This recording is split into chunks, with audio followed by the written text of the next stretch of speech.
podcast called Hormesis, which is basically a stress that doesn't kill you, but makes you stronger. That's why calorie restriction increases longevity. That's why things like various inputs that are even supplements may increase the kind of little stress in the body. I have this theory that the molecules in plants, these phytochemicals that we consume when we eat colorful fruits and vegetables, are actually the plant's defense mechanism, but they're little mini poisons.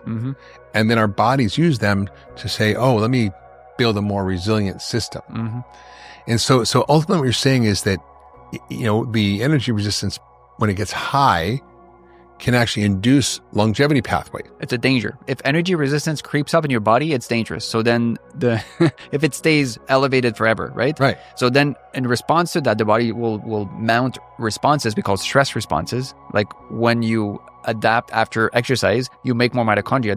That's a stress response. Yeah. But then the result of having the product of having more mitochondria in your body and in your muscles is lower energy resistance. So then you spend an hour exercising, huffing and puffing at high energy resistance, and that's uncomfortable. Well, that was 2 hours, but yeah. 2 hours. And then you spend 22 hours at lower energy resistance. That's a net gain. This is such a key point, because it's not that energy resistance is bad or good. It's just understanding how to play with it so that you're not in a constant state of energy resistance, which is what happens when you're chronically ill. Exactly. And the key point here, and we talked about the Goldilocks, level of energy resistance. That's an oversimplification. What really needs to happen is you increase energy resistance, right? And then you decrease energy resistance. So it's like a pendulum.